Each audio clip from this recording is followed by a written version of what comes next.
This is Bill McMinn from Makeable Bible Church, and this is the Way to Go podcast, where we talk about faith, family, and daily life, putting the Bible into practical, everyday terms.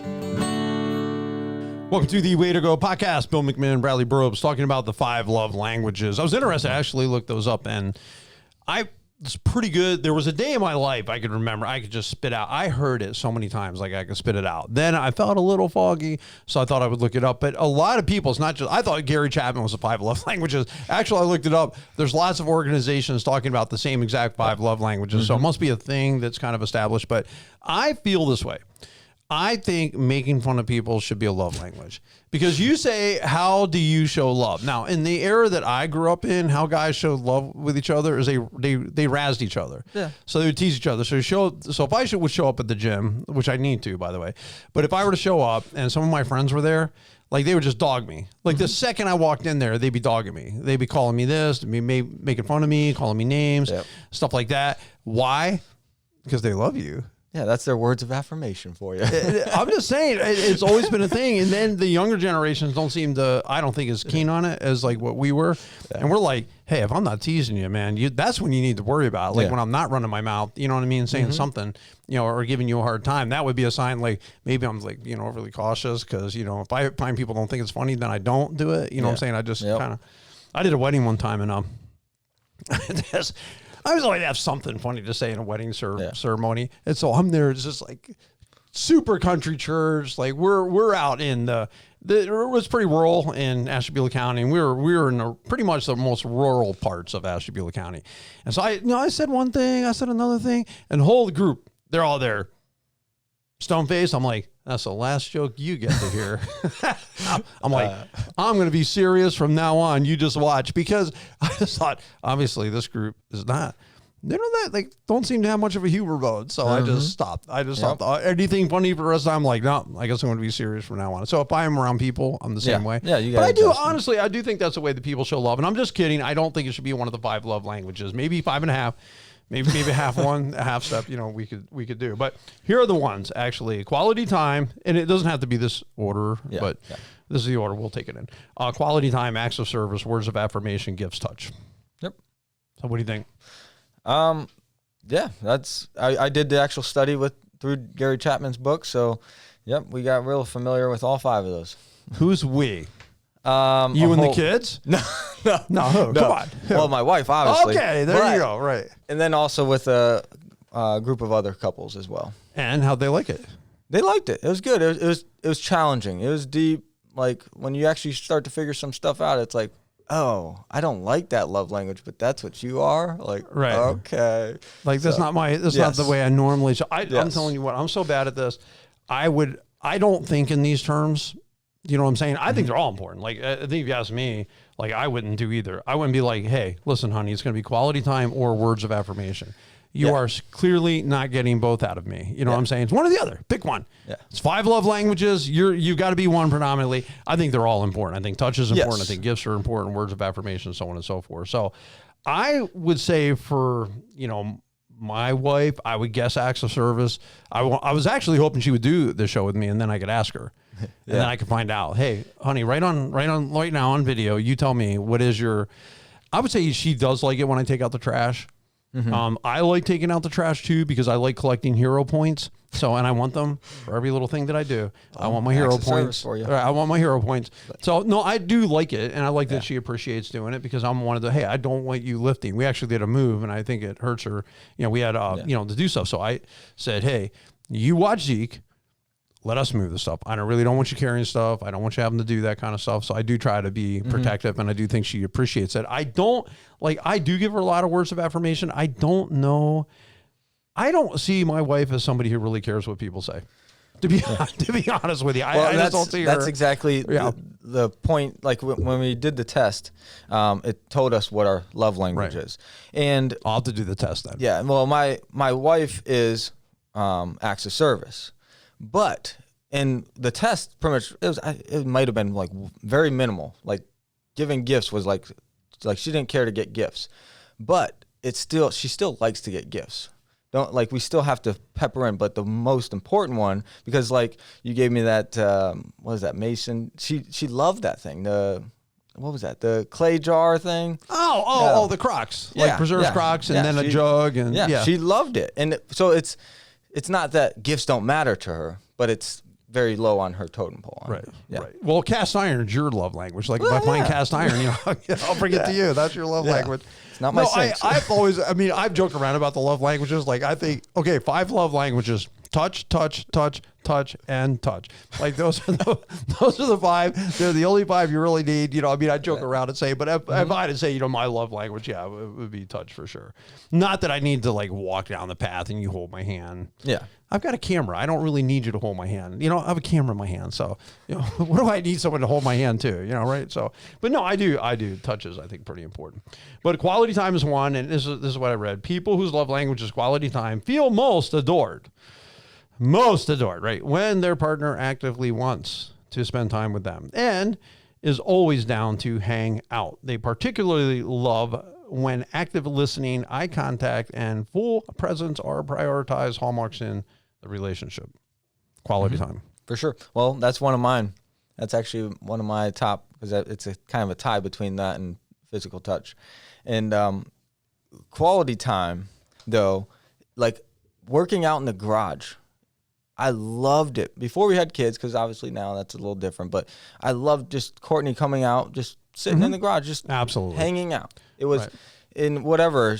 One day I remember she got a flat in her car and I fixed her tire and all that. And Hero points. It was just, it was just her being there was good. And that meant a lot to me. Right. And we talk, obviously. I think that's kind of a natural flow too. I know with the kids, life gets busy, but I said, if I was cutting wood, if I was doing anything, if my wife was there, like I like her to be there. Sometimes I understand, like we have a project going on right now and she's occupied with that. Like, no, I get it. And I'll go do stuff and I'll drag stuff in to sell on eBay or, go out to a bar and I'll go. And sometimes I'll say, hey, come here, look at this. Look at how much we cleared out here. Look at this. You know what I'm saying? So I'll do that kind of stuff and I'll drag her out. Do I have to go right now? Yes. Do it right now. Let's go. So actually I don't make her go out, but as soon as she can, I will do that. But Genesis 2:18, it's not good for the man to be alone, right? So I'll make a helper suitable for him. And I really do believe for the gals that companionship is huge. And I've rarely ever seen it any other way. Girls like to spend time with their guys, and it makes sense because they're designed to be a companion. If a girl is not allowed to be a companion with a guy, I think that a very essential function, which she's made to do, is unsatisfied. So I would say one of the top complaints that I've ever heard from women in my times of being a pastor here would be, well, my husband's always busy. He doesn't spend any time with me. Like he might want to spend time with her at night when it comes to bedtime, but then she doesn't want to spend time with him because he's paid no attention to her all day long. Yes. So she's like, no, she wants a relationship. She wants the whole package, right? So you come in, you talk about your day, you spend time together, do things together. I think it's hugely important. Yeah, just pouring into each other's time. And that's the thing, as in the book, it talked about giving somebody time, it's going to cost something, and you're giving that time. So, and isn't that something worth pouring into? Isn't that something investing your time into is your spouse? And obviously, yes. Yeah, I would say absolutely. Guys value shoulder to shoulder time. So we're doers. So when we value the time with our spouse, we're doing something. We're doing a garden and she's out there, let's say, helping, or I'm building a raised bed. Actually, my one raised bed looked a lot better when Jerry was involved. When I'm involved and I'm out there by myself, it might be a little crooked. When engineer Jerry's out there, everything has to be exact, precise, which is good. That's why we're a good team. Yep. But I don't know. I'd like her being there. I enjoy shoulder to shoulder time, but I realize that gals need face to face time too. So that's when, if you go out to coffee or dinner, then you can look them in the eye. Yeah. Make sure everything's okay. How you doing? Listen to their day. Yep. They value that, right? So for sure. Quality time is hugely important. All right, acts of service. Now, if your love language is acts of service, you value when your partner goes out of their way to make your life easier. It's things like bringing you soup when you're sick, making your coffee for you in the morning, or picking up your dry cleaning for you when you've had a busy day at work. And I think, I've not done pretty much any of that. So I would be, if that's the list. Well, the one thing that we learned in the study is you have to, just as English, like there's a Southern English, there's actual like United Kingdom type English, like there's different dialects of it, and because like Courtney's is acts of service, but me cleaning the entire house wasn't speaking directly to it, but something simple. I know, stay with me. Something that so we had to ask, like, what is it that actually speaks to your, well, one of her things is like when she cleans the house, things get put on the steps that need to go upstairs. She would like me to take those upstairs. So that's something that really shows an act of service that actually really speaks to her. But me polishing the window wasn't that act of service that she was seeking. Does that make sense? Yeah. So it's Courtney, it doesn't make sense. Okay, it does not make sense to me. Yes. No, I would think she'd be glad for anything you do, but obviously she wants you to do what's on her mind, not what's on your mind. Yes. And the windows being clean was on your mind, not her mind. That's so key. It has to be relevant. So yes, Courtney, I do understand that. Yes. But I would say, it has to be relevant to them. For me to go out and say, hey, my act of service is going and cleaning out the barn, when you wanted me to help you clean up a spare bedroom, exactly, then or paint a room, then it's missing. Yep. No, I'm all for I'm all for keeping my wife happy. I remember one day she was she doesn't always tell me like what's on her mind actually. So one day she was just like crying about something. She just broke down and cried. She was so upset about the hallway to the basement. I'm telling you, the ceilings get so tall because the farther down the stairs you go, the ceiling stays at the same height. It's got to be. I've got her pulled 20 some feet long just to clean that part. I mean, it's a pretty, I mean, it's up there. So anyway, and I'm watching her cry, which I absolutely hate as a guy. Like, please, don't cry. I feel bad. You know what I'm saying? Like, and you don't want them to, because, we're fixers, right? So I said, okay, it's not a problem. Let's do it today.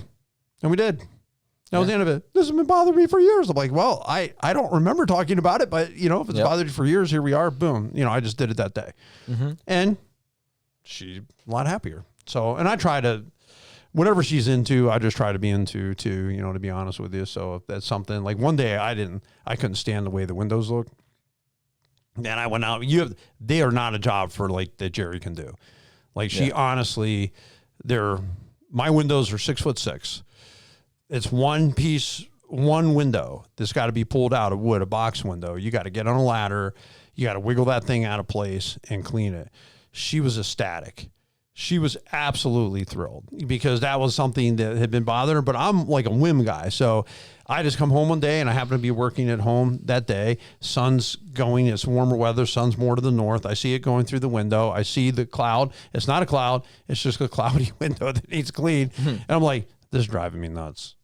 That day, I'm like, I'm taking these windows out right now. She's so excited. She was there doing it, with me and stuff like that. So from that perspective, if it's on her list, even if I don't know it's on her list and I accidentally stumble into things, which I have this year, that's on my list. I'm like, it would be nice to know what your list is actually. And that's a big thing is making sure that you're understanding what, like, you can't hold somebody accountable for something that they don't know that you are wanting or desiring. But I think it goes both ways. I think even actual service is a two-way street. I don't know that's, I don't know. My love language is touch. I don't really think too deeply past that. Words of affirmation I think are important too, but the service part of it, I just think Jesus Christ came to serve. We ought to serve. That's simple. You ought to serve your kids. You ought to serve at home. You ought to serve at church. You just ought to serve. I don't care what role you're in, where you're at. If you miss that, I think you miss what life and how it's set up to be. Yeah. So everyone should be serving.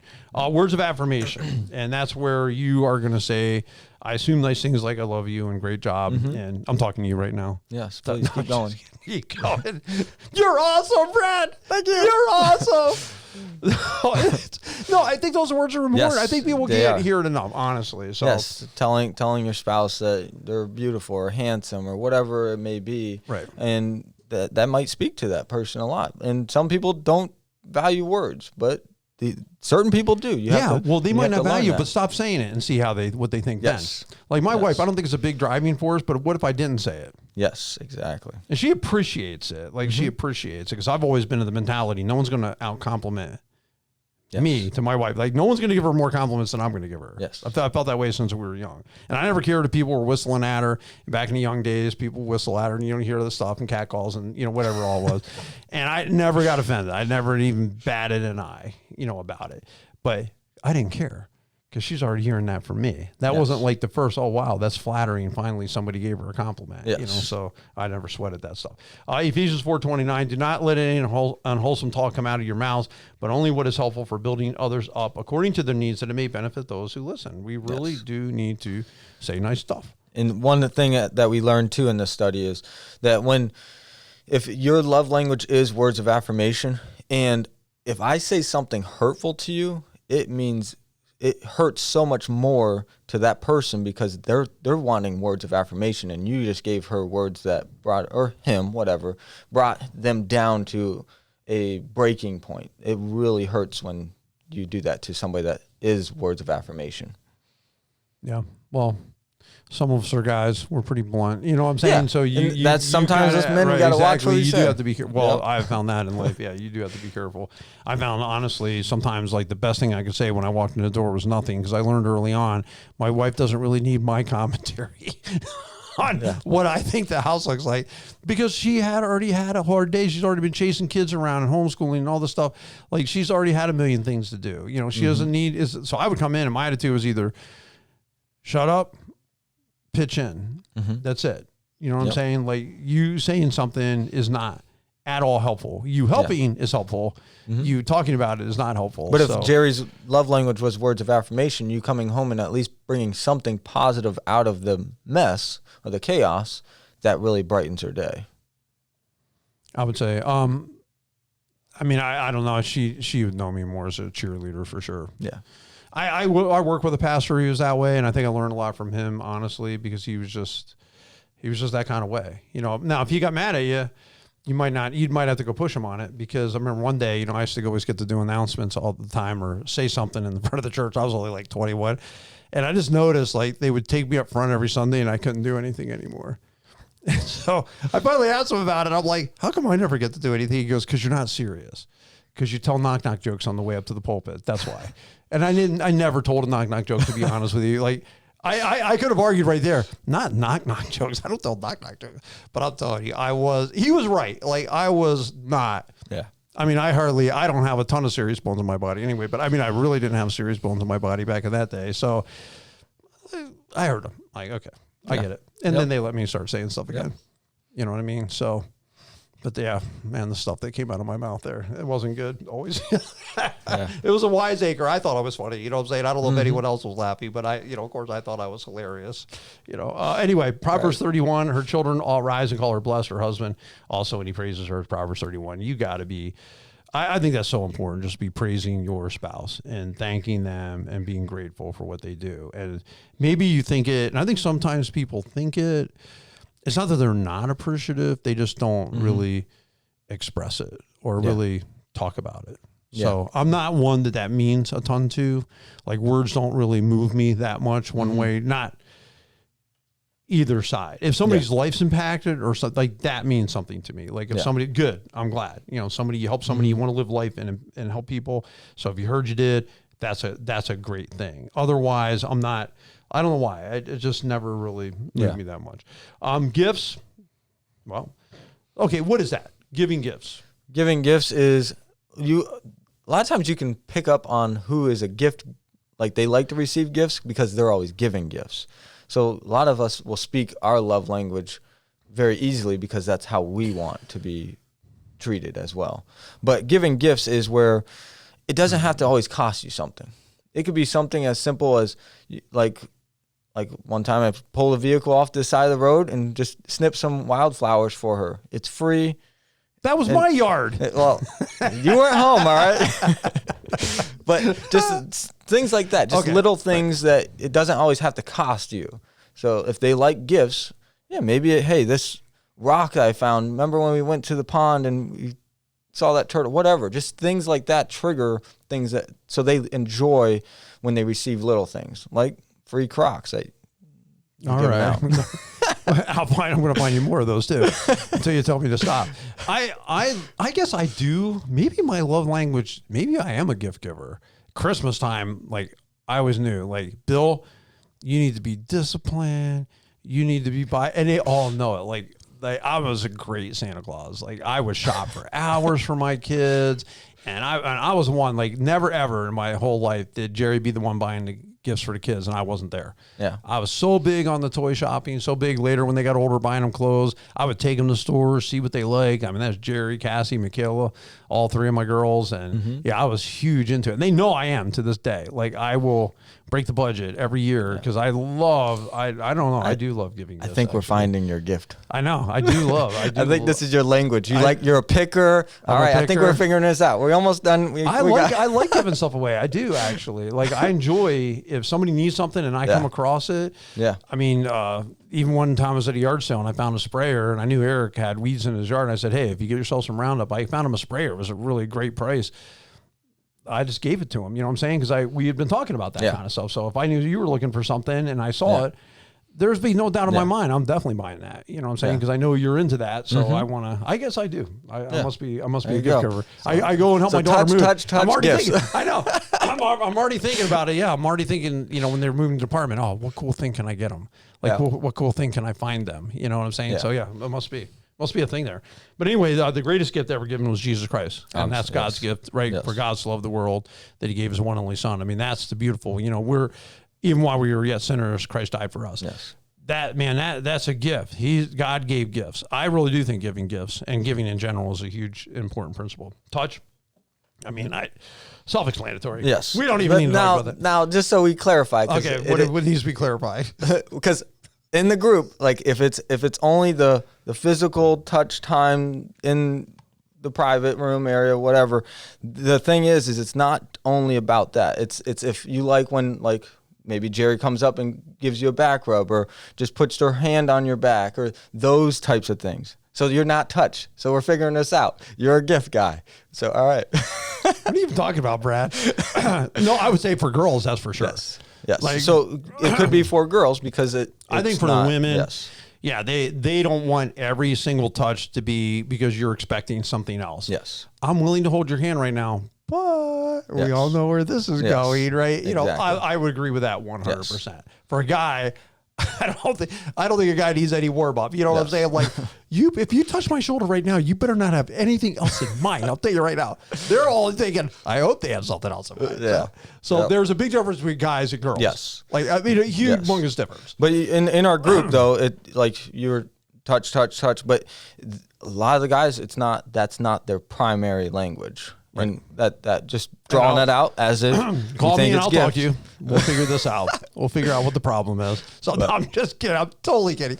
I've always joked around about it. I just think it's funny. Yeah. No, it's good. So it's a big joke. It's kind of. But I do take it seriously because honestly, you don't want to have a marriage without touch. Yes, you don't. And I mean, you can throw that to cuddling. You can throw it to sex. I think either one. You don't want to have a marriage with no affection and no closeness. I don't think it's good. And it's terrifying to me when I hear these cases where, maybe once a year we get together. I'm like, what? It's like, no, if that is the case, don't ever think it's normal. I've talked to people, they go, well, I got so used to it. I thought that was normal.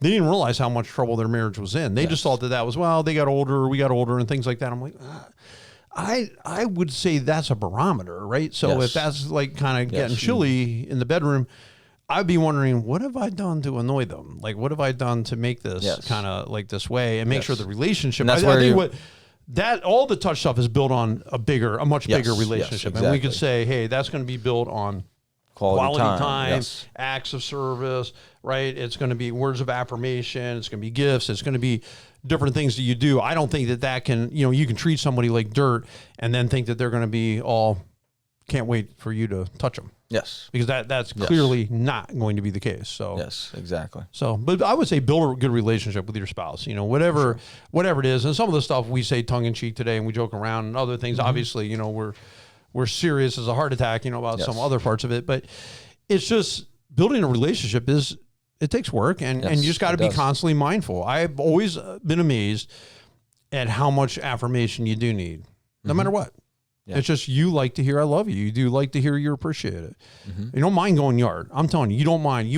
I will go yard for anyone, but it's nice to say thanks for going yard or to notice it. Dana's overworking for us. I thank the guy all the time. Whoever does anything for me, I try to be super appreciative of everything. Exactly. People are working. It's just, I appreciate the things that they do. Anyway, I hope that we've said at least one thing that's helpful today. Yes. As she listens to this podcast. Good job, Brad. I appreciate you being here. Obviously, you know this topic pretty well, and that's a good thing. So it's a perfect one for you to be here with me on this one. So I appreciate you taking the time. Anytime. I know you're busy, but I appreciate that. You guys all have a great and an awesome week.